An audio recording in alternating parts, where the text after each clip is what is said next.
Hello again. Welcome to another edition of the Souza Group's Meet the Expert series. Today, we're going to be talking with Zach from Masterful Pest Management.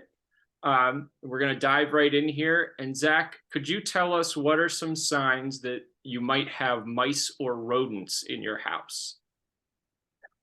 Thanks for having me on, Brett, first of all. And one thing that's going to be very important when you're looking for mice is you're not always going to want to look for those very obvious signs. A lot of times when people think about mice, you look in the pantry, you see that box of pasta has been chewed, or there's droppings on the oven, stove top, those areas.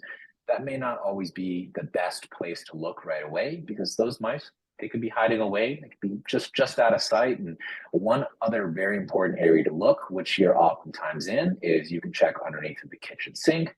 So you can move some of those items that are underneath the sink, check to see if there's anything along that side. Little like black rice grains is what the rodent droppings look like. Or the next time you get something out of your laundry room, HVAC room, storage area, check those corners to see if there's anything that might be a giveaway. These are the areas where the mice are usually going to be hanging out, and they will be very active when it gets cold, but oftentimes you will see them inside when it's warm. They just won't be active and they'll stay under the radar. So you just don't know until they get to be a much larger population. Understood. Our next question is, what is the difference between termite and ant swarmers? That's a good one, because this is the time of year right now. It's end of April when you're going to start seeing a lot of termite swarmers. Ant swarmers are also going to be busy. So a couple of things you have to remember is these ants, these termites, they're going to be coming out and you're going to see this swarm of insects. It's very easy to tell the difference. What you're going to want to do is get up a little bit close to them. You're going to look at the size of the body. Does it look almost like a pill that you would take medicine with? If that's the case, that's a termite. They have a much more defined body shape, almost like a pill, and they're going to have wings that fall off. Those wings, you're going to see a big pile of them around where they come out. Those wings are all going to be the same size.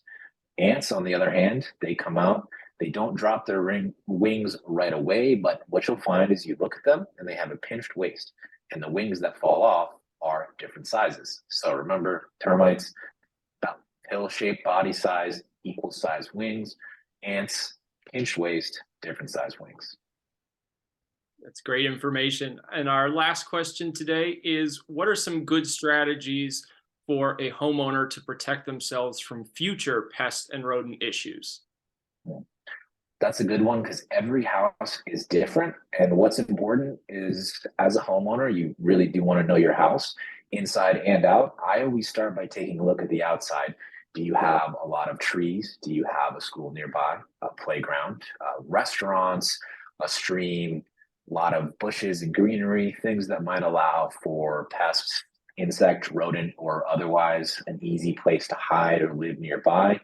If that's the case, regular kind of inspection and preventative maintenance may be a good idea. But if you live in a condo building or a new development where there's not a lot of greenery, there's a lot of construction going on, and it's not a very old and well-established neighborhood, it may be something where you'll be okay. You won't worry about anything. But the inside also is important. If you have pets, if you have children, if you have people coming and going, I mean, these are things that can allow these creatures that are outside to want to come inside.